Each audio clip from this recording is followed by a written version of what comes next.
အဆိုင်က 2.2mm သို့မဟုတ် 2.5mm အောင်သုံးလို့ရပါတယ်နော်mid cotton 4 ply ရောက်ချီရဤတဲ့အတွက်ကြောင့်ပို့ပြီးတော့ထိုးလို့ကောင်းတယ်ကိုရီးယားချီလေးတွေတို့နောက်တစ်ခုကကျတော့မြန်မာချီလေးတွေလည်းသုံးလို့ရတယ်ပေါ့နော်ဟုတ်ပြီအဲ့ဆိုလို့ရှိရင်အရင်ဆုံးအသေးပုံပေါ့နော်အသေးပုံကလေးလေးကိုထိုးကြမယ်ပေါ့နော်အသေးပုံကလေးကိုစထိုးဖို့အတွက်ဒီအောက်ခံလေးကိုကျတော့ဒီအနီရောင်ချီလေးကိုသုံးပါမယ်နော်ရောင်ချီလေးကိုသုံးမယ်အဲ့တော့အောက်ခံအရင်ဆုံးစထိုးမယ်အောက်ခံပြားလေးထိုးမယ်ဆိုလို့ရှိရင်အရင်ဆုံးဖွမီလေးချစ်မယ်ပေါ့နော်ဖွမီချစ်ပြီးလို့ရှိရင်ချိန်16ခုထိုးပါမယ်နော်ချိန်16ခုထိုးမယ်1 2 3 4 5 6 9 10 9 10 11 12 13 14 15 16ဟုတ်ပြီနော်16ခုထိုးပြီး16ခုထိုးပြီးလို့ရှိရင်ဒီဘက်ကိုပြန်ကွေးခဲ့မယ်ကွေးပြီးတော့ 14x ထိုးမယ်ပေါ့နော်အဲဒါ 14x ဆိုတော့ဒီဒုတိယအပေါက်ကနေစထိုးမယ် 1a 2h 3h ဒီလိုမျိုး 14h ထိုးလာခဲ့မယ်နော်ဟုတ်ပြီဒါဆိုလို့ရှိရင် 14h ပြီးပြီပေါ့နော်အဲ့တော့ 15h ကိုစထိုးဖို့အတွက်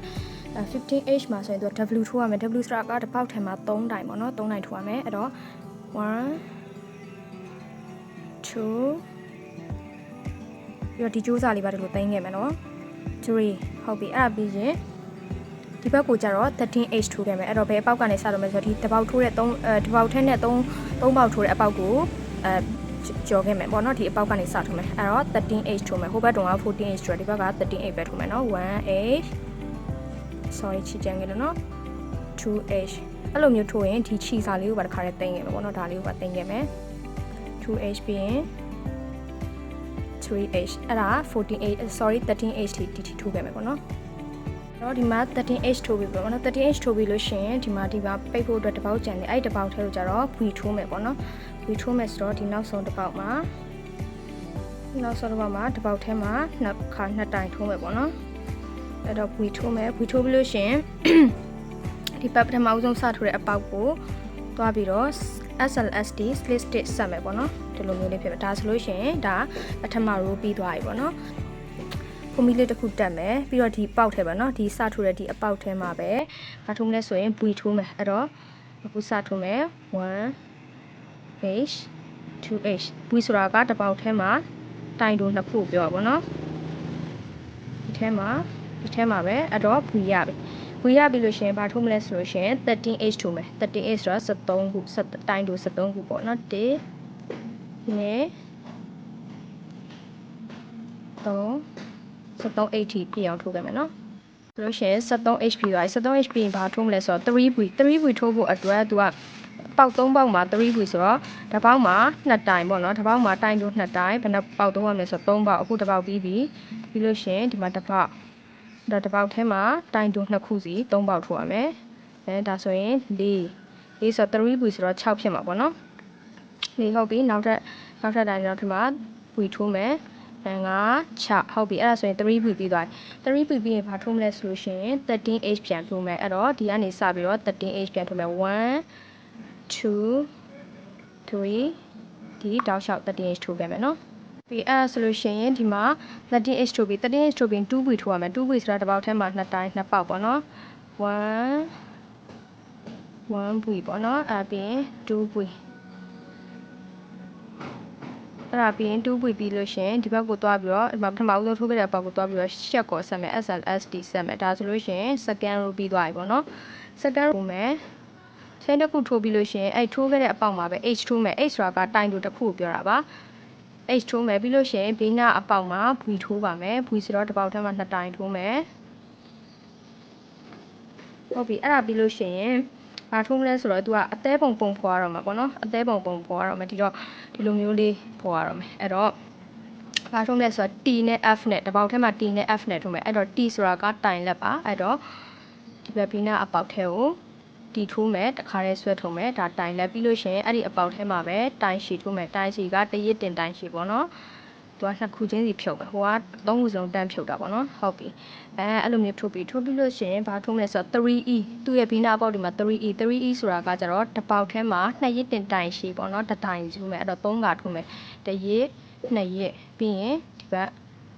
နှစ်ရစ်နှစ်ခါချင်းစီဖြုတ်မယ်တစ်ခါဖြုတ်နှစ်ခါဖြုတ်3ခါဖြုတ် နော်အဲ့တော့ 3e ဆိုနောက်ထပ်နှစ်ခါကျန်သေးတယ်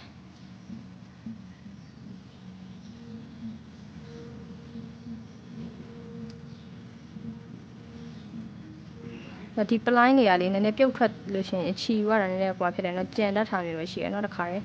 တိုင်းယူပြမယ်ဟုတ်ပြီအဲ့တော့ 3e ပြည့်သွားပြီပေါ့နော် 3e ပြည့်သွားလို့ရှိရင်ဘာထိုးမလဲဆိုတော့ f ထိုးမယ် f ဆိုတာကတိုင်ရှိပါတိုင်ရှိပြီးရင် t ဆိုတာကတိုင်လက်ခါရဲဆွဲထုတ်သုံးခုစလုံးတစ်ခါရဲဆွဲထုတ်တဲ့ဟာမျိုးအဲ့ဒါမှသူကခုံးလေးဖြစ်သွားမှာပေါ့နော်အသေးပုံပုံစံခုံးအဲ့ဒါပြီးရင်ဘာထိုးလဲဆိုတော့ h ထိုးမယ် h ဆိုတာ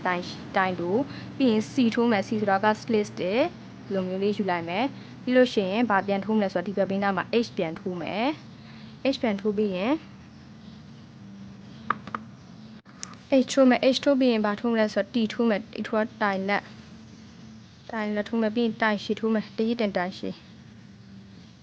တင်ရှိထိုးမယ်ပြီးလို့ရှိရင်ထုံးစံအတိုင်းဘာထိုးမလဲဆိုတော့ 3e ဆိုတော့2ရက်တင်တိုင်ရှိ3က dot တစ်ခါဖြုတ်နှစ်ခါဖြုတ်3ခါဖြုတ်တစ်ခါsorry လက်ချီကြံခဲ့ရနော်ပလိုင်းကြီးရတယ်အဲ့ဒါလည်းပြုတ်ထွက်နေတော့နှစ်ခါဖြုတ်နှစ်ခါဖြုတ်ဒါခုကြံသေးတယ်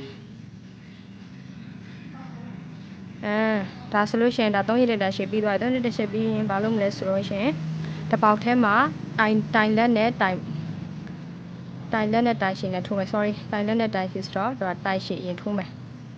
တိုင်ရှင်တရစ်တင်တိုင်ရှင်နော်တိုင်ရင်တိုင်ရှင်ထိုးမယ်နောက်တစ်ခုကဒီပေါက်ထဲမှာပဲတိုင်လက်တစ်ခါလေးဖြုတ်တဲ့ဟာထိုးမယ်လက်ထိုးပြီးရင်ဘာထိုးမလဲဆိုတော့ h ထိုးမယ်ဒီပင်က h ထိုးမယ်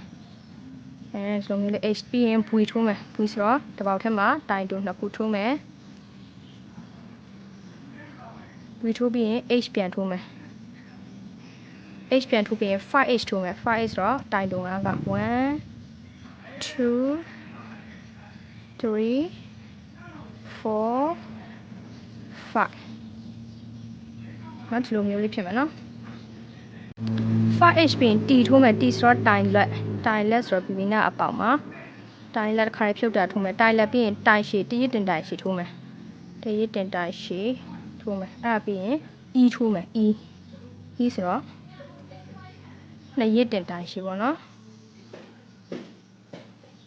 ဟုတ်ပြီအဲ့ဒါပြီးလို့ရှင်နောက်တစ်ခုကလည်း e ထိုးမယ်ဒီဘက်ပေါက်ပါလား e ထိုးမယ် e ထိုးပြီးလို့ရှင်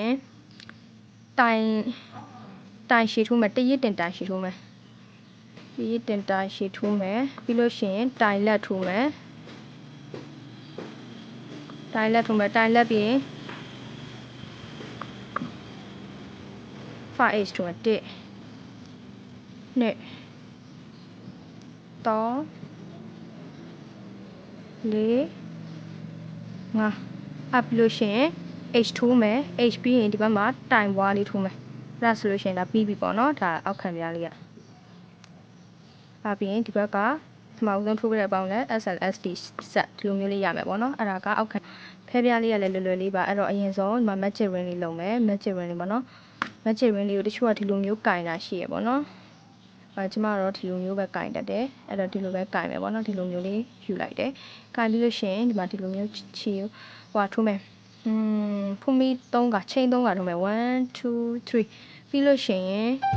တရစ်တင်တိုင်ရှိပေါ့နော်တရစ်တင်တိုင်ရှိဒီထဲမှာဘယ်နှခုထိုးမလဲဆိုရင်3ခုထိုးမယ်1 2 3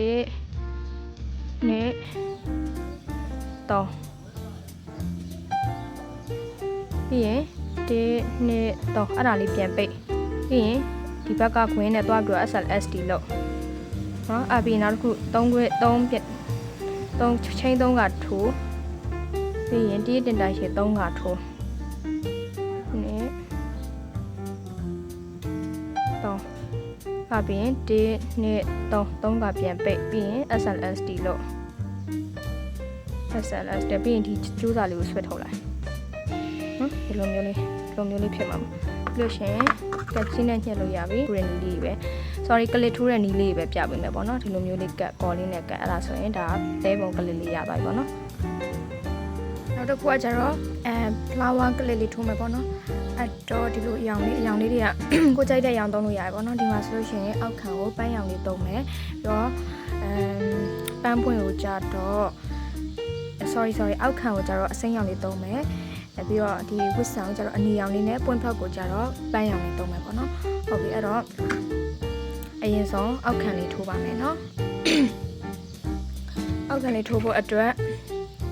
ထုံးစံအတိုင်း chain ဘယ်နှခုလုပ်မလဲဆိုတော့ chain 12ခုလုပ်ပါမယ်ဖမီးရင်းလုံးချစ်တယ်1 2 3 4 5 6 7 8 9 10 11 12လာပြီเนาะအဲ့ဒါပြီးလို့ရှိရင်ဒီဘက်ကိုပြန်လှည့်ပြီးတော့ 10h ထိုးမယ်ပေါ့နော် 1h 2h ဒီထိ 10h ထိုးခဲ့မယ်เนาะဒီအဲ့တော့ဒီထိ 10h ထိုးပြီပေါ့နော် 10h ထိုးပြီးလို့ရှိရင် 11h မှာသူက W ထိုးမယ် W ဆိုတော့တစ်ပေါက်ထဲကို3နိုင်ထိုးပါမယ်1 2ပြီးရင်3ရပြီเนาะအဲ့ပြီးလို့ရှိရင်ဒီဘက်ကိုကြတော့ဘာထိုးမလဲဆိုတော့ 9h ထိုးမယ်ပေါ့နော် 9h ထိထိုးခဲ့မယ်ဟိုစပြဒီထိကို 10h ပြည့်သွားပြီပေါ့နော် 10h ပြည့်သွားရင်ဒီနောက်ဆုံးပေါက်မှာကြတော့တစ်ပေါက်ထဲနဲ့3တိုင်ထိုးရမယ်ပေါ့ W ပေါ့နော် W ထိုးရမယ်အဲ့တော့1 2 3ဟုတ်ပြီတစ်ပေါက်ထဲနဲ့3တိုင်ထိုးပြီးရင်ဒီဘက်ကိုဘယ်နှ 8လာမလဲဆိုလို့ရှိရင်ဒီကနေစထိုးမယ်နော် 9h ထိုးမယ် 9h ဆိုတော့တိုင်တို9တိုင်ပေါ့နော်1 နဲ့ 9h ဒီထိထိုးခဲ့မယ်နော်ဒီထိတော့ 9h ထိုးပြီးခဲ့ပြီပေါ့နော် 9h ထိုးပြီးလို့ရှိရင်ဒီမှာဒီနောက်ဆုံးတစ်ပေါက်ကျန်သေးအဲ့မှာ V ထိုးမယ်ပေါ့နော် V ထိုးမယ် 10h မြောက်မှာ V ထိုးမယ်ဘုံကြီးဆိုတော့တစ်ပေါက်ထဲနဲ့2တိုင်ထိုးမယ်ထိုးပြီးလို့ရှိရင်ကဒီပထမဦးဆုံးစထိုးခဲ့တဲ့အပေါက်ကိုတွားပြီးတော့ SLSD split stitch ဆက်မယ်ပေါ့နော်ဒါဆိုလို့ရှိရင် first ထိုးဖို့အတွက် chain တစ်ခါတက်မယ်ပြီးလို့ရှိရင်ဒီအပေါက်ထဲမှာပဲเนาะဒီထိုးခဲ့တဲ့အပေါက်ထဲမှာပဲ V ထိုးပါမယ် V ဆိုတော့တစ်ပေါက်ထဲနဲ့2တိုင်ပေါ့နော်1နဲ့အဲ့ဒါပြီးလို့ရှိရင် 9h ထိုးပါမယ်เนาะ 9h ဒီထိเนาะ 9h ဆိုတော့ 1h 2h ဒီကနေပြီးတော့ 9h ဒီထိလောက်ထိုးမယ်เนาะဒီထိ 9h ထိုးပြီးခဲ့ပြီ 9h ထိုးပြီးပြီဆိုလို့ရှိရင် 3v ထိုးမယ် 3v ဆိုတော့တစ်ပေါက်ထဲမှာတစ်ပေါက်ထဲမှာ v ပေါ့เนาะ2တိုင်ပေါ့เนาะအဲ့ဒါ3ပေါက်ထိုးမယ်အဲ့တော့1နဲ့တစ်ပေါက်ပြီးပြီ 1v ပြီးပြီပြီးရင်1နဲ့ 2v ပြီးပြီပြီးရင်ဒီဘက်တစ်ပေါက်ထဲမှာလည်းအဲ့လိုပဲ1နဲ့အဲ့တော့ 3v ပြီးသွားပြီပေါ့နော် 3v ပြီးရင်ဘာလာမလဲဆိုလို့ရှိရင်ထုံးစံအတိုင်း 9h လာမယ်အဲ့တော့ 1h 2h ဒီထိထိုးခဲ့မယ်နော်ဟုတ်ပြီဒီထိ 9h ပြီးသွားလို့ရှိရင် hv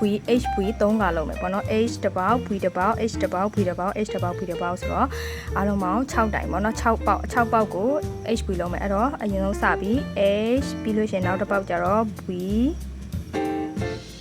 ဆိုတော့တစ်ပေါက်ထဲမှာ2တိုင်နောက်တစ်ခုက h နောက်တစ်ပေါက်က v နောက်တစ်ခုက h နောက်တစ်ခုက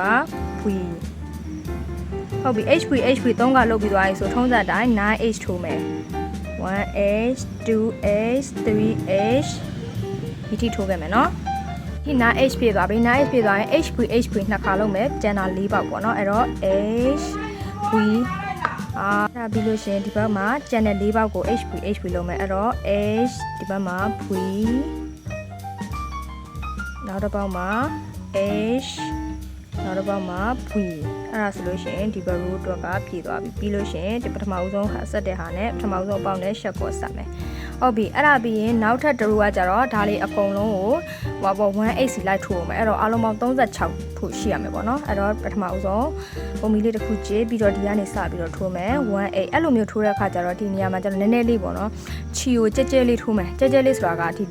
ခွင်းကိုကြဲကြဲလေးထိုးမယ်ဘာလို့လဲဆိုတော့တအားကြီးစိတ်ပြီးထိုးတဲ့အခါကျလို့ရှိရင်ဒါတွေကမညီမညာဖြစ်ပြီးကောက်တာတို့ဒီလိုမျိုးဖြစ်တတ်တယ်ပေါ့နော်ဒီလိုမျိုးကွေးတာကောက်တာတွေဖြစ်တတ်တယ်အားကြောင့်မို့ဒီလိုမျိုးလေးထိုးမယ်နော်ကြဲကြဲလေးခက်ကြဲကြဲလေးပေါ့လေးထိုးမယ်2 3 4နော်ကြဲကြဲလေးထိုးမယ်နော်5 6 ဒီလိုမျိုးလေးပေါ့နော်ခက်ကြီးကြီးလေးထိုးမယ်လို့ပြောတာစိုက်ကြီးကြီးလေးလို့ကြစ်မထိုးဘဲနဲ့ပေါ့ပွားရလေးထိုးမယ်လို့ပြောပါတော့အဲ့တော့ဒီကနေဒီထိထိုးပဲမယ်နော်36ပြည့်သွားပြီနော်36ပြည့်သွားပြီဆိုပထမဦးဆုံးစခဲ့တဲ့အပေါက်ကိုတွားပြီးတော့ SLSD လုပ်မယ်ပြီးလို့ရှိရင်ခြီဖြတ်လို့ရပြီပေါ့နော်ဒီလိုမျိုးလေးဆွဲထုံမယ်ဒါဆိုလို့ရှိရင်တော့အောက်ခံပြားလေးရသွားပြီပေါ့နော်အောက်ခံပြားလေးရပြီဆိုလို့ရှိရင်ပန်းပွင့်လေးထိုးမယ်ပန်းပွင့်ထိုးဖို့အတွက်အရောင်ကဒီအရောင်လေးတွေတုံးထားရပေါ့နော်ကိုကြိုက်တဲ့အရောင်တုံးလို့ရပါတယ် အဲ့တော့အရင်ဆုံးဝစ်ဆန်လေးထိုးမယ်ဝစ်ဆန်လေးထိုးပြီးပါမှပွင့်ဖက်ထိုးမယ်ပေါ့နော်ဝစ်ဆန်လေးထိုးဖို့အတွက်အရင်ဆုံး magic ring လုပ်မယ်ပေါ့နော် magic ring ထဲမှာလုံးလေးထိုးနော်ထုံမီလေးတစ်ခုထိုးပြီးရင်တိုင်တို9ကထိုးမယ်ပေါ့နော်ပွင့်ဖက်9ခုဆိုတော့တိုင်တို9ကတစ်ခု sorry တဲ့နဲ့တော့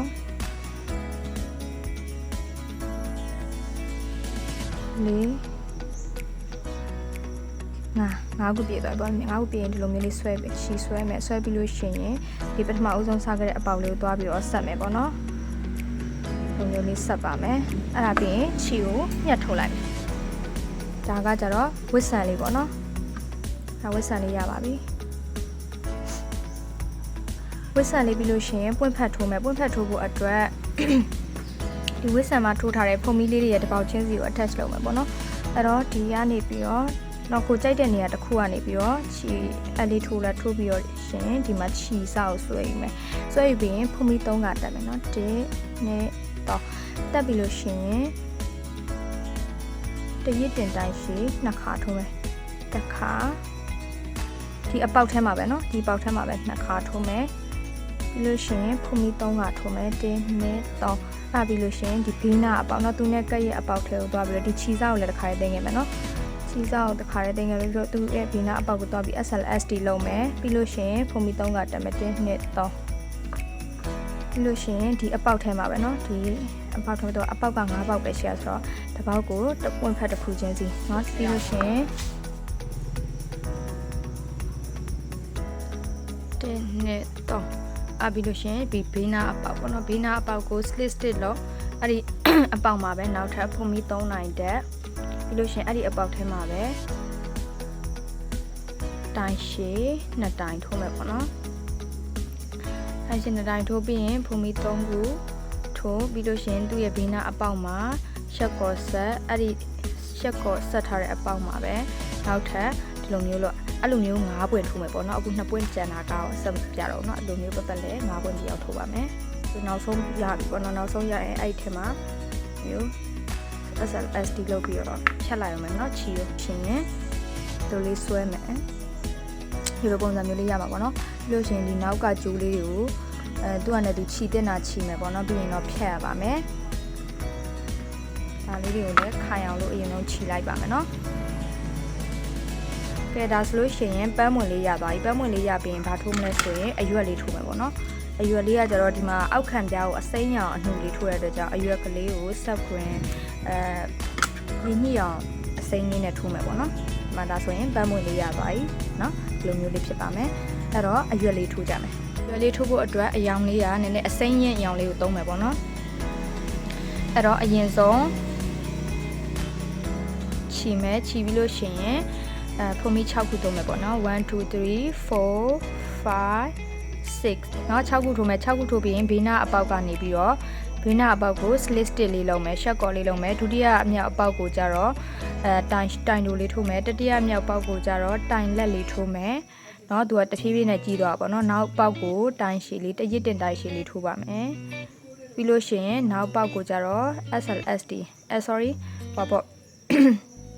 တိုင်တိုလေးထိုးမှာပေါ့နော်တိုင်တိုလေးထိုးမယ်ဒါပြီးလို့ရှိရင်ချီကိုဆွဲထုတ်လို့ရတယ်ပေါ့နော်ချီဖြတ်ပြီးတော့တစ်ခါလေးဆွဲထုတ်လို့ရတယ်